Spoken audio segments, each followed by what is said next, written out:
Union territory was better. Good to some extent, bad to a large extent. If the people elect a known corrupt person again and again, which is not going to have a happy ending. If you give me a chance saying that if for one day you will be the chief minister of the state. Goa as a state is unique. It got liberated from the Portuguese 14 years after India's independence and only then integrated into the Indian Union. We have the 16th of January 1967 Opinion Poll Day, a people's mandate that saved our identity. We have the 4th of February 1987 Official Language Day that emphasized our culture, and we have the 30th of May, our Statehood Day, post which we believed Goa would mature into a self-respecting, self-sustaining entity. But 38 years later, we ask, have we?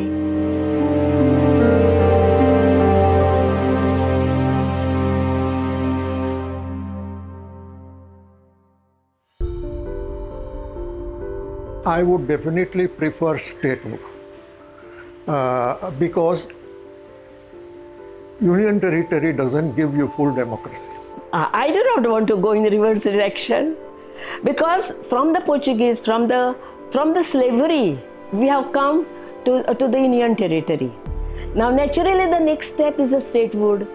So while every decision has a positive and negative, I think overall the positives rule out the negatives. तू बिचारी Union territory in positive कशा आशिल्ले. Work used to be done much faster. It was a smaller Goa. My vote is for Union territory. It is because the political compulsions will be less, and planning process can be more harmonious.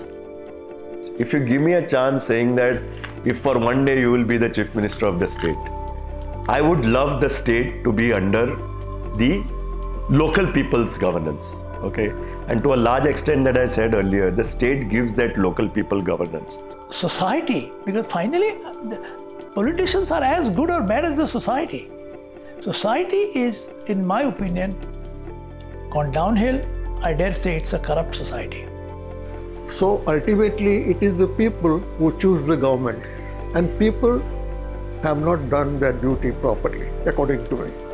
If we had got good governments, and you know what I mean by good governments, that kind of government we did not get. As a result, the state suffered after getting statehood. It is unfortunate that it is not a sustainable development.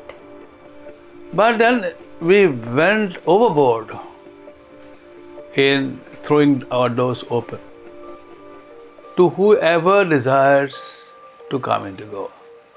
And in the process, we have polluted the identity of Goa. Before statehood came the voice of a language, Konkani Porjeso Awaz. It was a 555-day long, relentless agitation demanding recognition for our mother tongue. Writers, teachers, youth, even housewives, all united. The flame lit by that movement became the foundation of statehood. And the bill was introduced in the assembly on 17 July 1986. It was introduced but kept for discussion in the next session. That came up in February. On 4th February, the bill was discussed. Rajiv Gandhi, who was the Prime Minister at that time, happened to visit Goa for some other function. And the media asked him that there is a demand for statehood.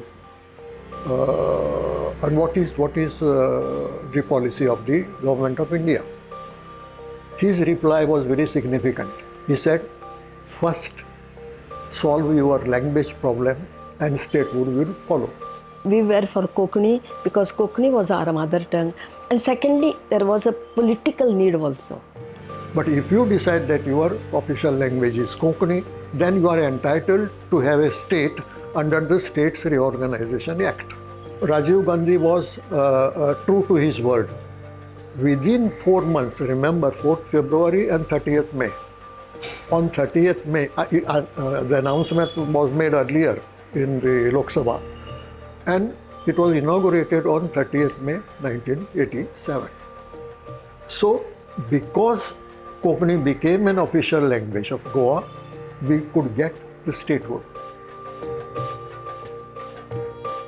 This is a generation that never knew Goa as a union territory. For them, statehood is history, inherited, not earned.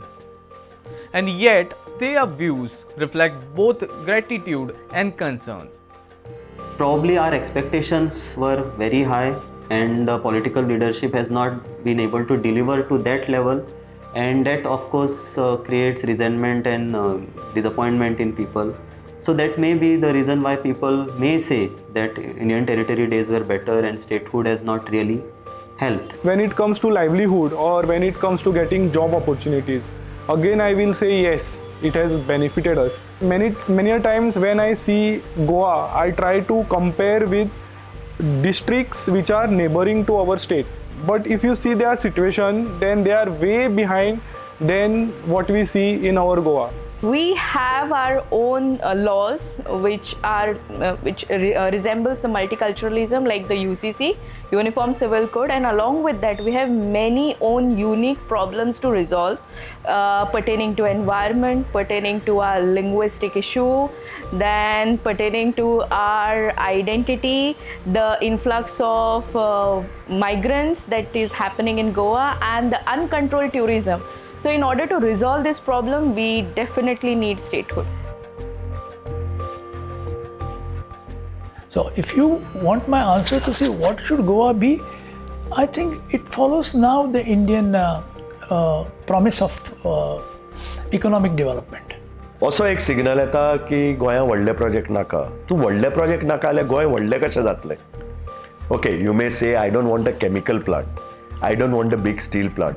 Acceptable. पूण कांयच नाका गोंया. IIT सारकिल्याक oppose, educational institutes are oppose, some good projects are oppose. एक लक्षांत येता म्हणजे content creation आनी गेमिंग. हातून अजून इंडिया तितली वयर सरूं ना.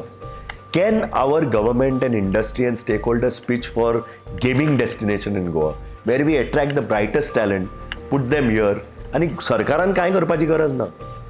Non-interference is the best thing. I would say that your economy is whatever it happens, the distribution should be in good equilibrium. We should not get into super rich and super poor. Statehood gave us a map, but we must draw the road.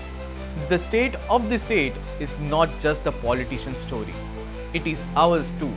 And if we don't protect the idea of Goa, the Goa of language, landscape and legacy, we may soon be left with a name without a soul.